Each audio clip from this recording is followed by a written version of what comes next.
In the cold spring of 1473, deep in the southern hills of the empire, Li Mei lived alone in a crumbling house at the edge of a forgotten forest. She was a widow. No children, no family left. The house had one room, one door, one bed. The roof leaked. When it rained, and the wind came in through the cracks in the wall. Still, she kept the fire burning and the herbs dry. Each morning, she gathered roots from the hillside and filled buckets with water from the stream.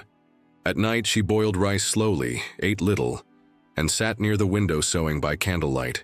She didn't expect company. She didn't expect anything at all. Then, one stormy evening, fate delivered a stranger to her door. She heard the hooves before. She saw him, fast, panicked, cutting through the wind. Then came a crash. Li Mei stood quickly. She pulled her shawl around her shoulders, grabbed a lantern, and stepped into the rain. At the edge of the trees, a horse stood trembling, its reins dragged in the mud. And just beside it, a man lay still on the ground. She ran. The man was tall, soaked through and bleeding. A dark cloth mask covered the lower half of his face. His robe was fine, thick silk embroidered cuffs, not something worn by villagers. He was unconscious. His forehead was cut. His side was bleeding. She knelt beside him in the mud. "You're alive," she whispered. "But not for long if you stay here." She took hold of his arms and began to drag him through the wet grass, step by step, until she reached the house. The floor became slick with water and blood. She didn't care. She fed the fire, stripped off his soaked robe and covered him with her only spare blanket. She boiled water, crushed ginger root, and cleaned the cut on his forehead. She pressed herbs to the wound on his side and bound it tight with linen strips. He didn't wake, but he breathed. That was enough. She stayed beside him through the night. Rain tapped against the roof. Wind slipped through the cracks. She didn't sleep, she just watched him. A stranger with a face she couldn't fully see and hands that were too still. By morning, the rain had stopped. Mist hung low over the trees. The house was quiet, except for the soft crackle of the fire. Li Mei sat by the stove, stirring weak broth with a wooden spoon. Then she heard it. A breath, deeper than before. She turned. The man's eyes were open. He looked around the room slowly. His hand touched the blanket. Then his ribs. He winced. She stood and approached with the bowl. "You're hurt," she said. "You fell from your horse." He looked at her. His eyes were sharp but tired. "You brought me here?" His voice was rough, low. She nodded. "You were bleeding." He glanced at the room. The herbs hanging from the ceiling, the cracked window, the one bed still empty. "You live here alone?" "Yes." He shifted slightly, winced again. "You helped me." Li Mei held out the bowl. "Drink." He took it with both hands and drank, slowly. The silence between them wasn't awkward, just full. After a few sips, he asked, "What's your name?" "Li Mei." He looked at her, still holding the bowl. "Thank you, Li Mei." She didn't answer, just turned to check the fire. When she looked back, his eyes were still on her, not like a man watching a stranger, more like someone trying to understand why. A woman with so little had shared what little she had.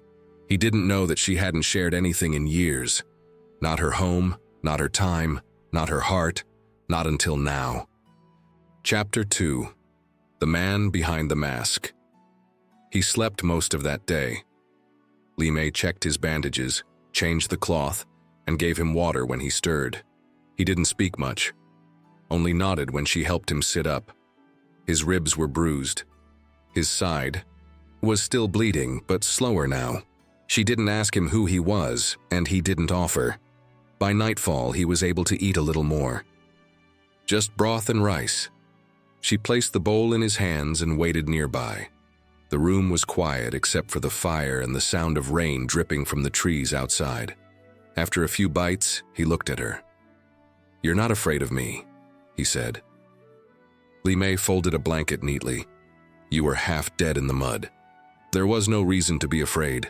He nodded once, then paused. "What did you see?" She turned. He pointed to the mask still tied around his face. "What do you think I'm hiding?" Li Mei walked over, calm and sure. She sat across from him, knees folded. I think you're hiding a name, maybe a past, but your wounds bleed like any man's. He looked at her for a long time after that, then finished the rice. When he handed the bowl back, their hands brushed. His fingers were warm again. That night, she made a bed for him near the fire. She gave him her own blanket, even though the nights were still cold. She didn't sleep well. Not because she was nervous, but because she kept listening to his breath, to the way the fire cracked, to the quiet weight of having another soul under her roof again. The next morning, he was standing. Not well, not steady, but standing. She turned from the stove and saw him holding onto the table, breathing slow, watching the trees through the open window. You shouldn't be up yet, she said. I needed to see the sky. Li Mei didn't smile, but her voice softened. It's the same sky. He glanced back at her. Not from where I'm used to. She brought him tea, sat him down, watched him sip it without a word. After a while, he asked, Why did you help? Me? I don't know, she said, but I couldn't leave you there. No one else would have done what you did. She didn't answer, because she wasn't sure that was true. Or maybe she just didn't want to think about how long it had been since she had chosen to care about someone. Later that day, she gave him clean cloth for his side. He hesitated when she reached to untie the bandage. I can do it, he said. You'll reopen the wound. Still, he didn't move. Li Mei looked at him, waiting. Finally, he sat back and let her work. The bruising was deep. The cut had closed, but it would scar.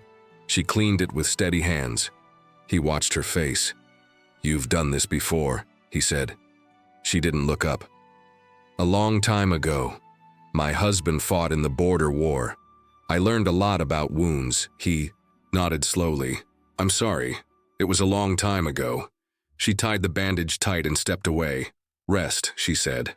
You're still healing. I won't stay long. She turned to look at him.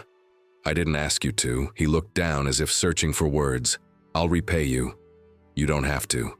He glanced at the door, then the roof, then at her again. I want to. That afternoon, she found him near the stream behind the house. He had followed the path on his own, walking slowly, leaning against a stick he'd carved from a fallen branch. She didn't scold him. She stood beside him in silence. The water moved softly over the rocks. Sunlight filtered through the leaves. A bird called from the trees. I never imagined peace would feel like this, he said. Li Mei didn't respond, but after a moment he said quietly, I'm not who I appear to be. I know. He turned to her.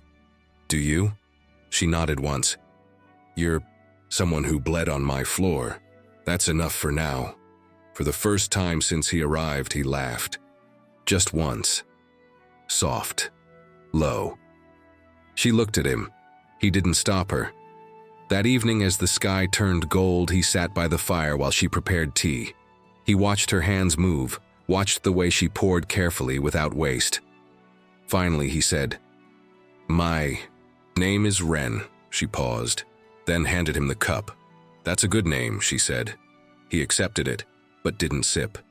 Instead, he looked at her and said, Thank you, Li Mei. She met his eyes, and this time, she didn't look away. Chapter 3.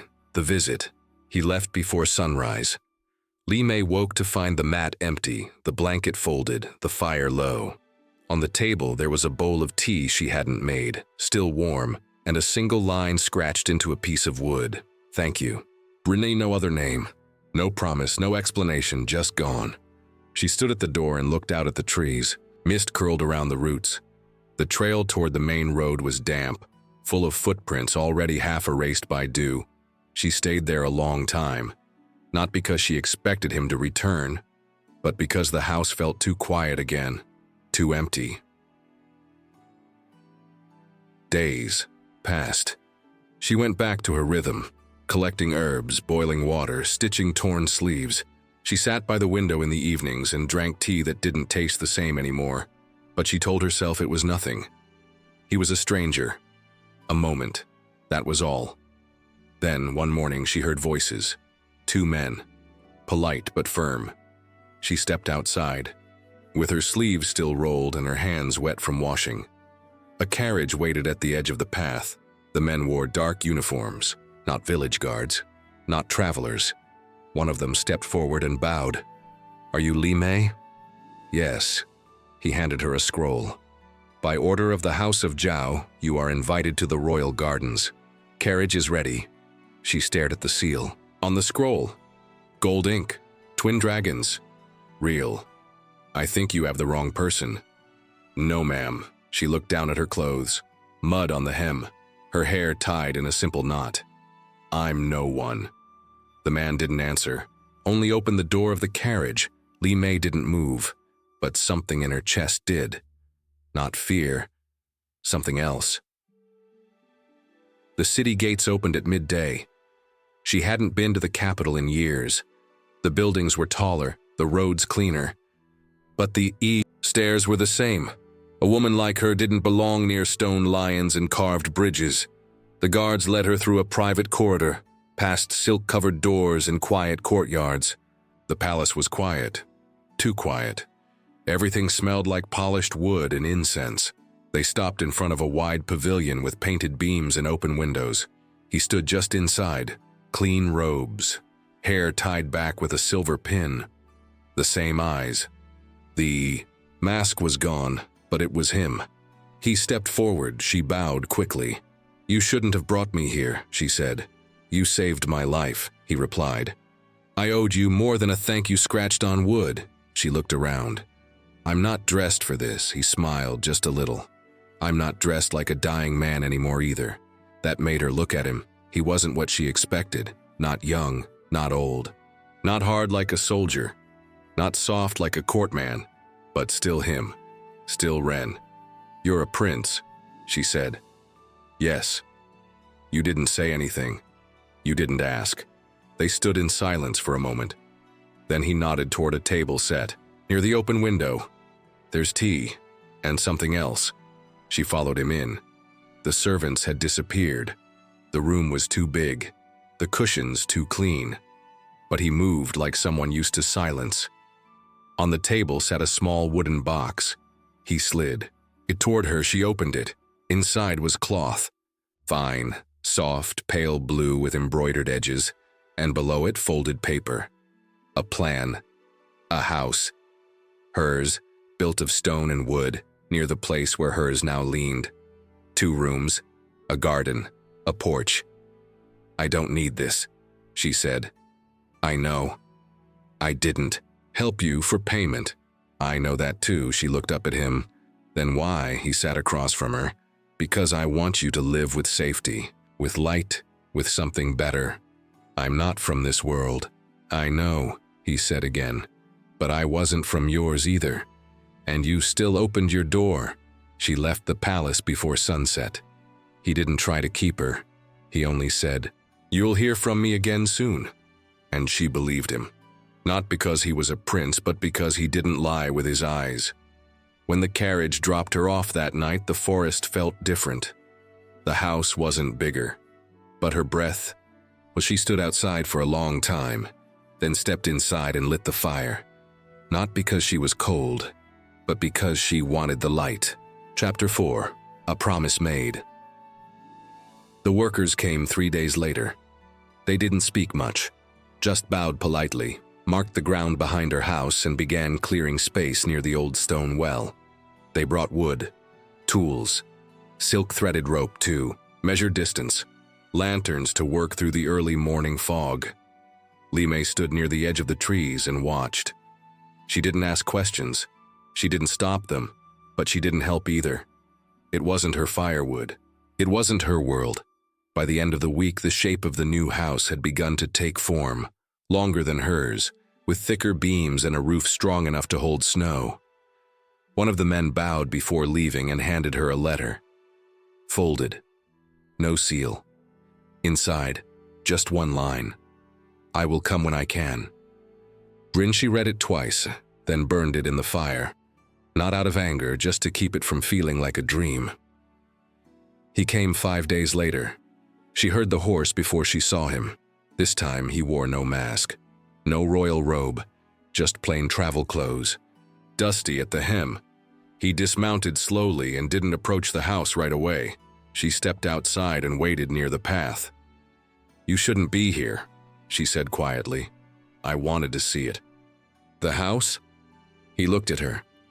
"No, you." Li Mei didn't move. Neither did he. Then he said, "May I walk with you?" She hesitated, then nodded. They walked in silence, through the trees toward the stream. The same path he had followed the Fa. Morning he'd left. The air smelled of cedar and wet grass. A bird called once, then stopped. "I wasn't sure you'd accept anything from me," he said. "I didn't. But you let it be built. I didn't stop it." He smiled a little. "That's something." They stood at the edge of the water, the same stones, the same current. "I don't know how to speak like nobles do," she said. "I hope you never learn." She looked at him. "I don't want to be someone I'm not." He turned to her steady. "I don't want you to be either." After that, he came once a week, never with guards, never with gifts, just him. Sometimes he brought questions about herbs, about her life before the war, about things she didn't talk about with anyone else. Sometimes he brought silence and simply sat on the stone near the fire while she boiled tea. He never stayed the night. He never crossed lines, but he always looked like he wanted to. One morning, the builders finished the foundation. The oldest of them handed her a silk-wrapped bundle and bowed deeply. Inside was a hand-drawn sketch, the completed house, and a second note. "It will be yours when you are ready to move in. You don't owe me anything, but I hope you will allow me to visit it when it's done." Renshi folded the paper slowly and placed it under the mat where she kept her tea leaves, then sat for a long time. The house wasn't just shelter, it was a gesture, a question, and she wasn't sure if she was ready to answer. He came again the next afternoon. She was hanging herbs near the window. He stood quietly near the doorway, not speaking. After a while, she said, "Why do you keep coming back?" He didn't answer right away, then said, "Because this is the only place I breathe." Without thinking, she turned. "You say that like it's about the trees. It's not." Li Mei lowered her hands. The quiet between them wasn't heavy, it was warm. He took one step closer, then said softly, "I won't ask you for anything." She looked at him carefully. "But if I build this house, if I give it to you, I need to know you'll feel safe in it, that you'll fill it not just with tea and herbs, with laughter, with life." "I don't laugh much," she said. He smiled. "Then I'll have to try harder." That night she lit a second candle, not for light, but because she wanted the room to feel less empty. And when she sat at the window to sew, she found herself looking toward the trees, wondering if he was somewhere out there. Riding back to the palace or sitting alone with a fire that didn't crackle the same way hers did. Chapter 5. Between visits and glances. The house took shape slowly. New walls rose, beams were carved and set into place. The roof curved gently, like a quiet smile in the middle of the forest. Li Mei didn't help build it, but she watched. From her old doorway, she saw it all. Piece by piece, day by day. Ren visited more often, not to give orders, not to check progress, just to be near. He always came alone. No guards, no horse with royal markings, no scrolls, only a soft knock on the wooden post. A question in his eyes, and every time she let him in. Sometimes they sat by the fire without speaking. She stitched fabric. He peeled fruit.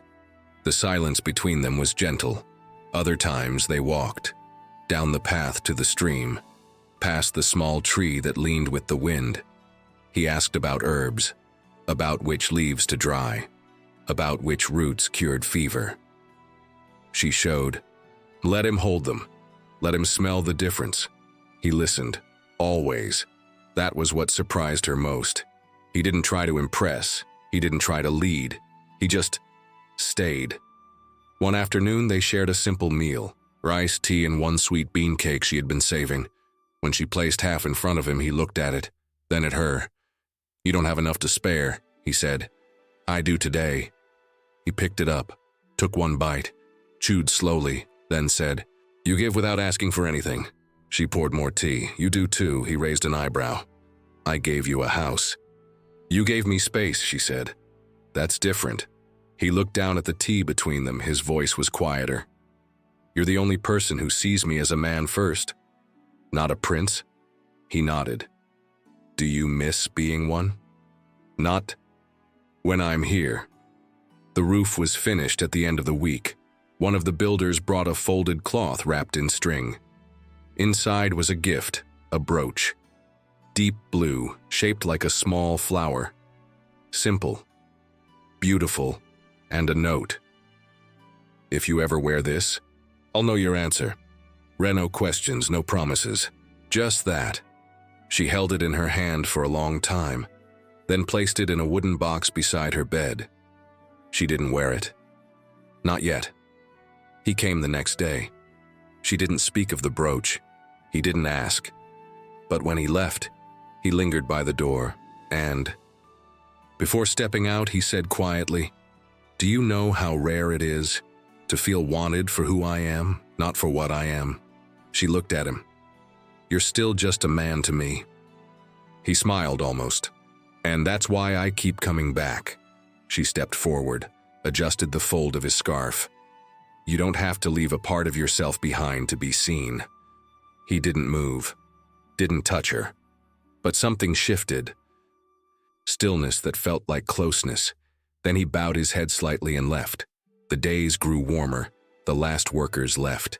The house stood quiet and complete. No guards remained, no banners, no fanfare, just a key, wrapped in cloth, left on her doorstep. She didn't open the new house right away. She still slept in the old one. But now, when she boiled water, she looked toward it. Not with fear, with curiosity, with something that felt close to hope. That night, she lay awake. The fire had gone out. The air was still. She reached under the bed, opened the wooden box, and held the brooch in her palm. Then slowly, she lifted it to her hair and pinned it in place. Not because she was ready, but because she wanted to be. Chapter 6. The Brooch. He arrived before sunrise. No warning, no message, no guards. Just the soft sound of hooves and the quiet knock on the wooden post by her door. Li Mei was grinding herbs. She didn't turn right away. When she did, his eyes went straight to her hair. The brooch was there, pinned just above her ear, holding back a loose strand. He didn't say anything at first. She didn't either. But his shoulders lowered, his hands relaxed, and when she stepped aside to let him in, his steps were slower, softer, as if something between them had shifted.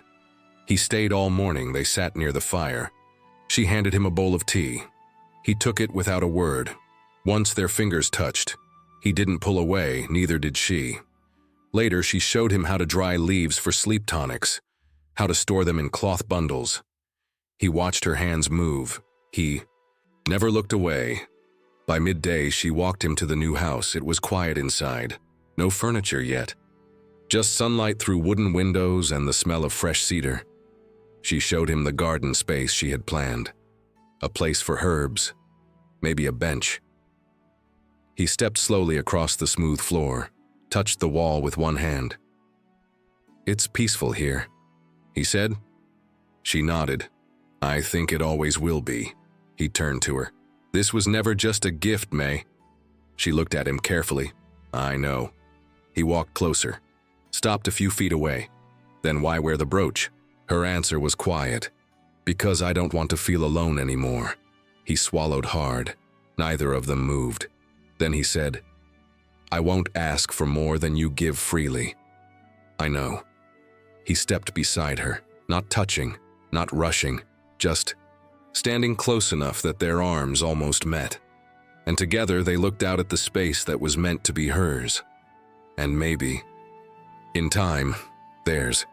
That evening she made rice with ginger and green onion. He stayed. They didn't eat in silence, but they didn't speak much either. Just a few words, a shared smile. The way people speak when words aren't the most important. Part after the meal, he helped wash the bowls. dried them with slow, careful hands. Before leaving, he paused at the doorway. The sun was low behind the trees, light filtered in soft and gold. He looked at her, steady, without pretense. "Do you feel safe with me?" "Yes." "Do you feel seen?" She nodded. "Then I'll keep coming back." He returned 2 days later, and again the week after that, not always with a reason. Sometimes just to sit nearby while she worked. Sometimes to bring wildflowers from the hills. Once a peach he picked himself. She didn't ask for anything, he didn't offer promises. But the space between them grew smaller, and the quiet, once empty, became full. One afternoon, rain came early. They sat inside while it tapped against the roof. She poured tea. He read from a scroll she had kept for years but never opened. When the thunder rolled, she flinched slightly. He noticed. "You don't like storms?" "I used to. And now? They remind me of endings." He looked at her gently. "This doesn't feel like an ending." She turned her face toward the fire. "No, it doesn't." Later that night after he left, she walked to the new house alone. She lit a candle inside. No furniture, no one else, just her. She sat in the corner, cross-legged on the floor, and rested her hand on the windowsill. Outside, the trees swayed in, the wind. She closed her eyes, and for the first time in years, she didn't feel like she was waiting for anything to begin. She felt like she was already inside it. Chapter 7. The Choice. It started with whispers, first in the village, then in the market roads near the city. People saw a royal horse near the forest, a man too well dressed to be a merchant, too quiet to be a soldier. They talked about the widow, with no family, about her broken house, about the new one rising beside it like it belonged to someone else. If this story is touching your heart, we have a small favor to ask. We're trying to reach 1,000 subscribers this month. It might seem like just a number, but to us, it means the world. If it's not inconvenient, please hit subscribe, and I'll leave you in peace to enjoy the rest of the story. Thank you so much for being here. Li Mei heard the whispers when she walked to the stream. She didn't answer. She didn't look up. She just listened and kept walking. But something inside her began to close again. Not from fear, from habit. Ren came the next evening. She was sweeping the porch when he arrived. Before he could speak, she said, "People are starting to ask questions." He stopped near the edge of the path. "And what do you want me to say?" "Nothing," she said. "I just thought you should know." He stepped closer. "You're not doing anything wrong." "I know. But you're afraid." She met his eyes. "Not of you." He nodded once, then said, "Would you rather I stop coming?" She looked away. "No." He waited, then added, "Good, because I won't." 2 days later, a man came from the palace. He wore a gold-trimmed sash and didn't knock before entering the forest. He found Ren standing in front of the new house, sleeves rolled, sweeping leaves from the steps. The man bowed low. "Your Highness, the council is asking questions." Ren didn't stop sweeping. "Let them." The man hesitated. "They say your visits are noticed, that the widow—" "Say her name." The man swallowed. "Li Mei." Ren looked up. "She saved my life, and she matters. That's all they need to know." The man bowed again. "But if they press the issue, I'll answer them myself." That evening, Ren didn't speak much. Li Mei poured tea. He sat near the window. He looked tired. Not sick. Just quiet. She sat across from him and waited. Finally, he said, "They want me to stay away." She nodded slowly. "I knew that would come.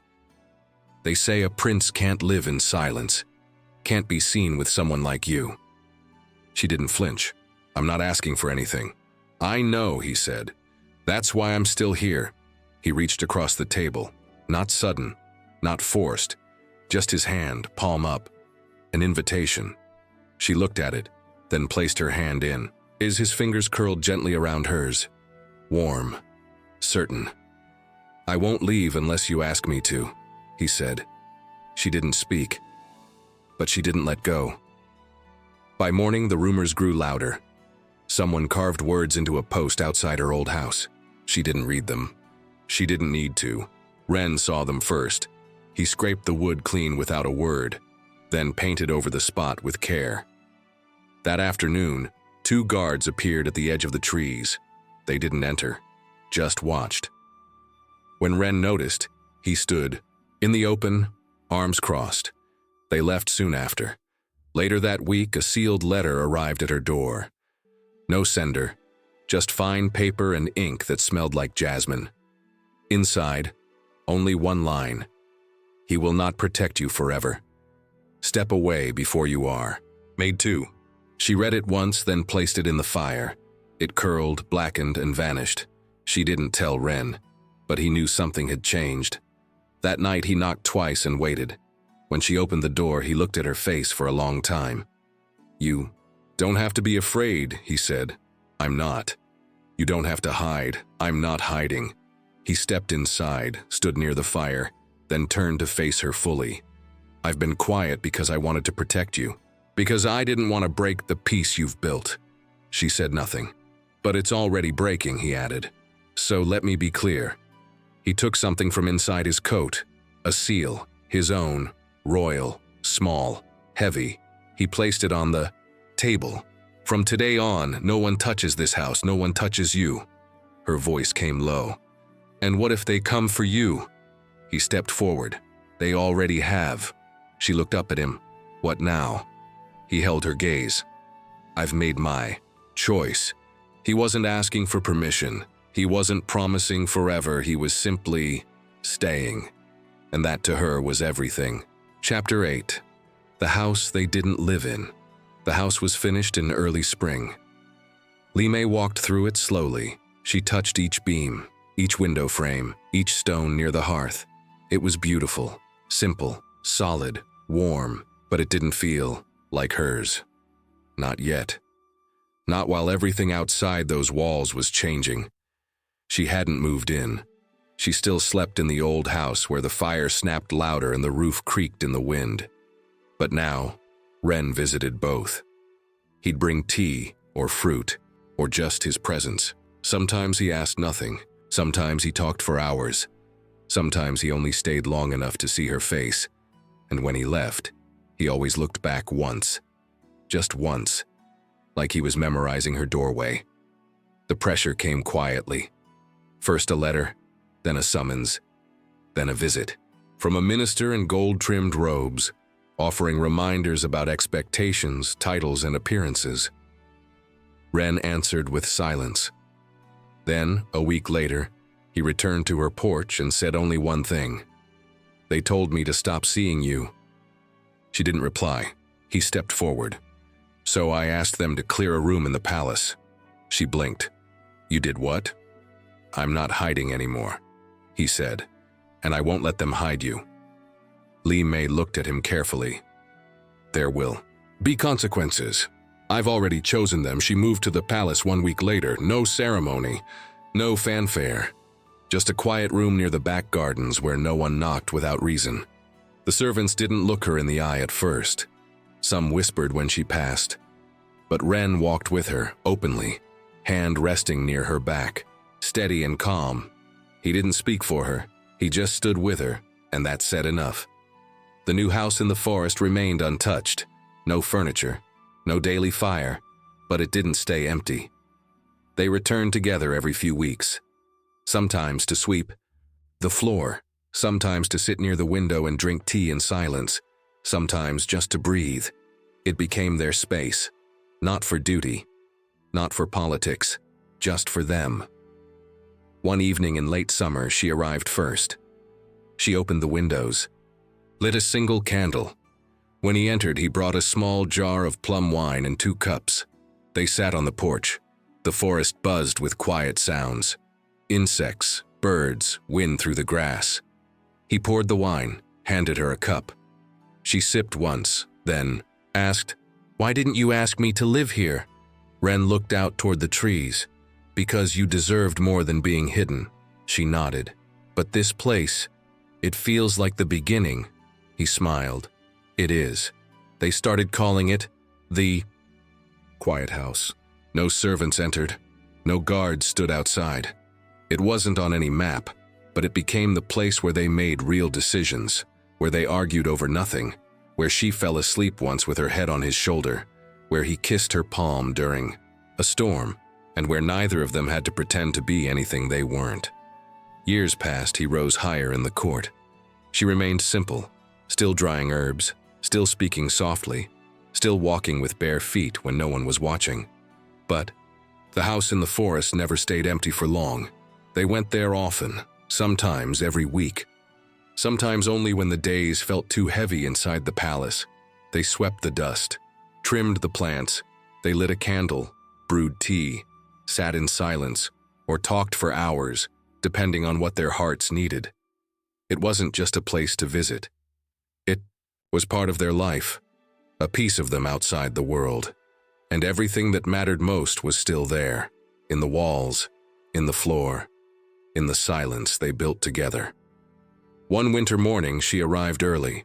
She placed a folded blanket on the bed, opened the window shutters, and near the door she left something small, the brooch he'd given her, pinned to the wooden beam where the light always hit it first. When he arrived, he stood in the doorway for a long time, then said quietly, "I thought, you lost it." "I didn't," she replied. "I just stopped needing to carry it." He stepped inside, closed the door behind him, and for the rest of that morning they didn't leave. They drank tea, spoke softly, and remembered. Not the war, not the rumors, not the distance they had overcome, just the night she opened her door, and the day he never stopped returning. If this story touched your heart, if it reminded you that love can grow quietly, even in the unlikeliest places, don't leave without letting us know. Leave a comment, share how it made you feel, or tell us what part stayed with you the most. And don't forget to subscribe for more stories that whisper hope, healing, and the kind of love we all deserve. Thank you for being here. We'll see you in the next one.